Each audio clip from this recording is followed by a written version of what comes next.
तो हेलो मेरे प्यारे बच्चों, कैसे हो? आया ना मजा कल का पेपर देख के? अब जिन्होंने कल का गेस्ट पेपर देखा था अपना जेनेटिक्स वाला, उनको तो बड़ा मजा आया क्योंकि 95% अबाउ पेपर सेम हूबहू छपा है। ऐसा कैसा, जैसे वो थंबनेल में लिखा हुआ था ना कि छप गए प्रश्न, वैसे के वैसे ही छप गए प्रश्न। ठीक है, अंदर की बात है, छप गए प्रश्न सारे के सारे, और बहुत अच्छा करके आए। लैंग्वेज भी उनकी चेंज नहीं थी। अब देखो यार, पूरी क्लासों का वादा किया था मैंने, पर कुछ कारणवश परिस्थितियां मेरी भी ठीक नहीं थी कि मैं पूरी क्लासेस प्रोवाइड करवा पाता। पर एक वादा किया था कि चाहे कुछ भी हो चाहे नहीं हो, एंड तक जब पेपर होएगा तब तक आपके साथ है। तो क्लासेस नहीं कर पाए, आप भी पढ़ने के मूड में नहीं थे, पर जब पेपर ही आपको मैंने पूरा गेस्ट पेपर दे ही दिया है एक दिन पहले, तो उसको तो पढ़ के आप अच्छा कर सकते हो। तो बहुत बहुत धन्यवाद यार, इतना भरोसा देने के लिए, इतना प्यार, इतना बिलीव, सारा कुछ बनाने के लिए। बाकी आज है आपका नेक्स्ट पेपर माइक्रोबायोलॉजी, इसमें आपको थोड़ा ज़्यादा टाइम मिल जाएगा, अच्छे से तैयारी आप कर लेना। और एक जो रिक्वेस्ट है वो सबको पता है क्या कहने वाला हूँ, समझदार को सारा काफ़ी है। वीडियो को जितने भी आपके ग्रुप्स हैं, जितने भी यार दोस्त हैं, सबके साथ शेयर कर देना, पैसे नहीं लगते, वो शेयर वाला वो आ रहा है। और एक प्यारा सा कमेंट कर देना, जिनको अपने जेनेटिक्स वाले वीडियो से सही में फ़ायदा हुआ है ना, उनको लगता है ना कि कहीं ना कहीं भैया अपने लिए सही कर रहा है, तो एक प्यारा सा कमेंट कर देना। और कमेंट इसलिए कि उससे कोई कमाई नहीं होने वाली, ठीक है, उससे कोई कमाई नहीं होने वाली, बस थोड़ा सा कॉन्फिडेंस आता है, थोड़ा सा अच्छा लगता है, जो पॉजिटिव फीडबैक आता है ना, तो काम करने की आगे इच्छा होती है हमारी। थोड़ा सा पॉजिटिव चीज़ें, सकारात्मक, जब आप उस पर रिजल्ट देते हो कि नहीं अच्छा हुआ है, तो मेरा खुद का काम छोड़ के आगे काम करने की इच्छा होती है आपके लिए। और बाकी ऐसा कुछ नहीं है, ठीक है। तो शुरू करते हैं। आज एग्रीकल्चर माइक्रोबायोलॉजी जो आपके कोर्स दिया है, इलेक्टिव कोर्स पैथोलॉजी जो आपके दिया हुआ है, फंडामेंटल्स ऑफ प्लांट पैथोलॉजी, पादप रोग विज्ञान, उसी के साथ कॉम्बिनेशन में ये कोर्स है। तो इसके महत्वपूर्ण प्रश्न देख लेते हैं एक बार। ये देखो, हिंदी और इंग्लिश दोनों में बताऊंगा, बहुत मेहनत करके टाइपिंग करके सारा कुछ लेके आते हैं ना, तो थोड़ा सा फीडबैक अच्छे से दिया करो। ये इसका क्या है, सब्जेक्ट कोड है बेटा, और ये है एग्रीकल्चर माइक्रोबायोलॉजी। क्या है, एग्रीकल्चर माइक्रोबायोलॉजी कोर्स भी shared with plant pathology, plant pathology के साथ शेयर है। जब मैंने पैथोलॉजी पढ़ाई थी, पैथोलॉजी में शायद 15 लेक्चर 6 से 7 हमने कर लिए हैं बहुत अच्छे से, मास्टर लेक्चर भी हमने कर लिया था, और वन शॉट क्लास में दे दूंगा पैथोलॉजी की, कोई दिक्कत नहीं है। इसकी हो गई है, लिंक डिस्क्रिप्शन में मैं डाल दूंगा, ठीक है। हाँ, मैं क्या कह रहा था, फिर भूल गया। हाँ, पैथोलॉजी के साथ कोर्स है, तो अभी मैं कह दूं पैथोलॉजी थोड़ी सी टफ पड़ेगी। पहले वाले दिन पेपर तो दे दूंगा, पर उस दिन आप क्लियर नहीं कर पाओगे सही से अच्छे मार्क्स के साथ। तो पैथोलॉजी की जाके पहले तो छुट्टी है ना संडे की, उसमें 5 क्लासें दी हुई है, 5 क्लास देख लेना बेटा। सबसे पहली चीज क्रॉप फिजियो की भी देख लेना, पुरानी क्लासें, हो सका तो मैं नई वन शॉट भी अपलोड कर दूंगा। ये 5 क्लास देख लेना, फिर गेस्ट पेपर पढ़ लेना, सफिशियंट होगा ये। देखते हैं, कृषि सूक्ष्म जीव विज्ञान, इसको अपन कहेंगे एग्रीकल्चर माइक्रोबायोलॉजी को प्लांट पैथोलॉजी के साथ साझा किए जाने वाला पाठ्यक्रम है, हिंदी इंग्लिश दोनों, ठीक है। तो प्रश्न नंबर 3 देखते हैं बेटा, डेफिनेशंस कौन कौन सी आने वाली है आपके, ठीक है। ये लो, हाँ, डेफिनेशंस कौन, पहली है प्रियॉन्स। क्या है प्रियॉन्स, किसे कहते हैं, पहली डेफिनेशन है बेटा तीसरे क्वेश्चन में, प्रियॉन्स।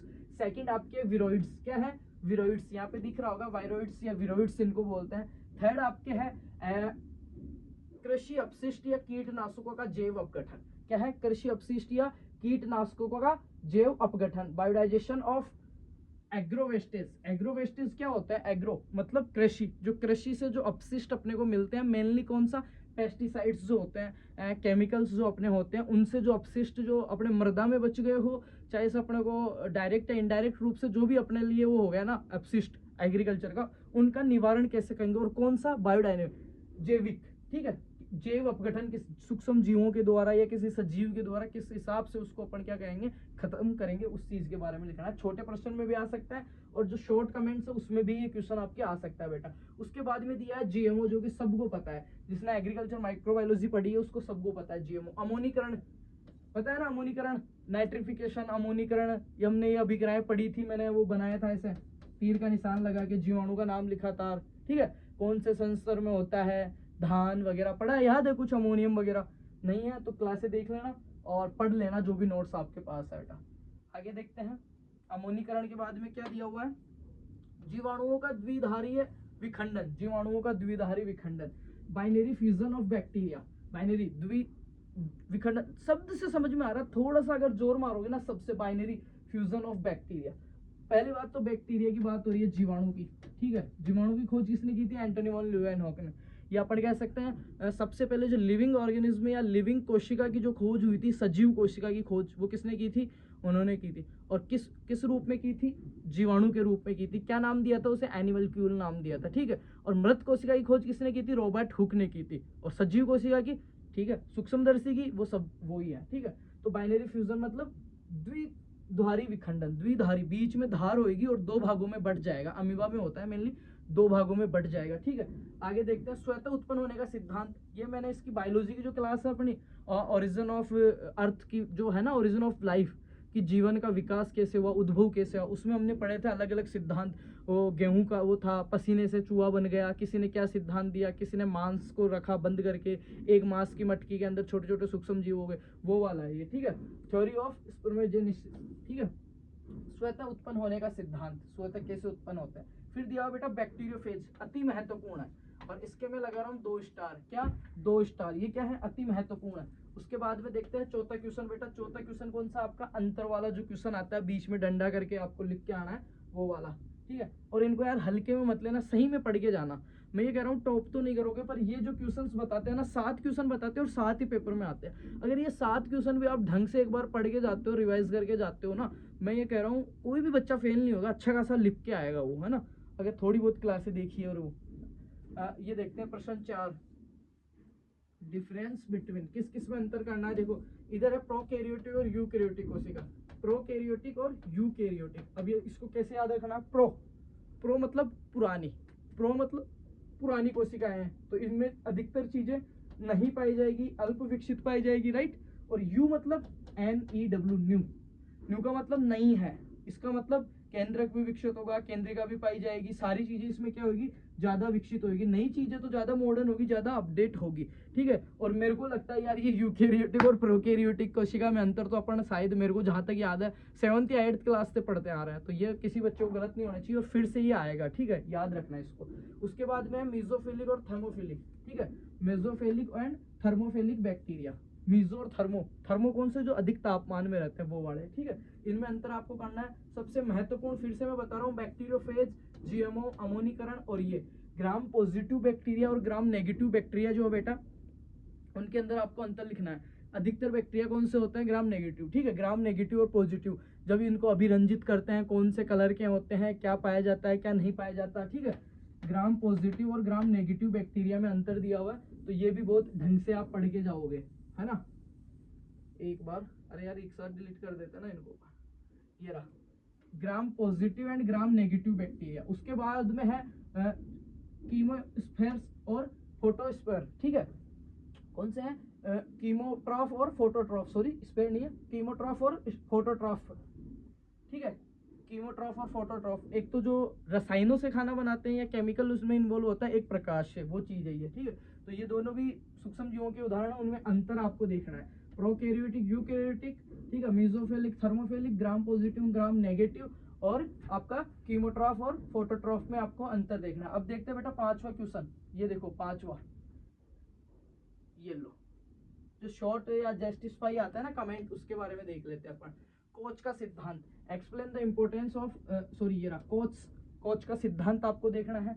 उसके बाद में चावल की खेती में बीजी और एजोला का महत्व देखना है। Importance of BG and azolla in rice cultivation, ये यहाँ पे देखो, importance of BG, blue green algae जो होता है आपका, वो BG and azolla in rice cultivation, धान के खेत में, ठीक है। अमोनीकरण भी यहीं से आपका क्लियर हो जाएगा बेटा। उस पर बाद में देखेंगे लुईस पाश्चर का योगदान। लुईस पाश्चर ने क्या किया था, लुईस पाश्चर ने, और किसका जनक है, मैंने पढ़ा है ये, अगर आपने क्लास देखी होगी तो, ठीक है। और मैं यहाँ पे बता दूंगा तो आप दिमाग पे जोर ही नहीं दोगे, तो थोड़ा सा सोचना लुईस पाश्चर ने क्या किया था। पाश्चुरीकरण है, ये क्या किया था लुईस पाश्चर ने, तो वो चीज है।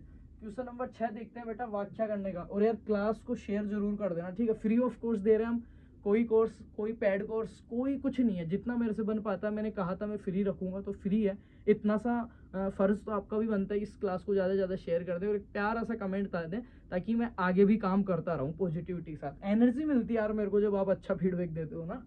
और महत्व और दायरे की व्याख्या करें सूक्ष्म जीव विज्ञान के, ठीक है। Explain the importance and scope of agricultural microbiology, क्या करना है, एग्रीकल्चरल माइक्रोबायोलॉजी जो है उसका स्कोप क्या हो और इसका इंपॉर्टेंस क्या है, क्यों इसकी जरूरत पड़ी, वाई जरूरत क्यों पड़ी, और इसका महत्व क्या है, ये नहीं होगा तो क्या हो जाएगा अपने साथ, तो वो 2 चीजें वो पढ़ लेना, बहुत अच्छे से करवाया हुआ है। आगे देखते हैं सहजीवी और गैर सहजीवी नाइट्रोजन स्थिरीकरण।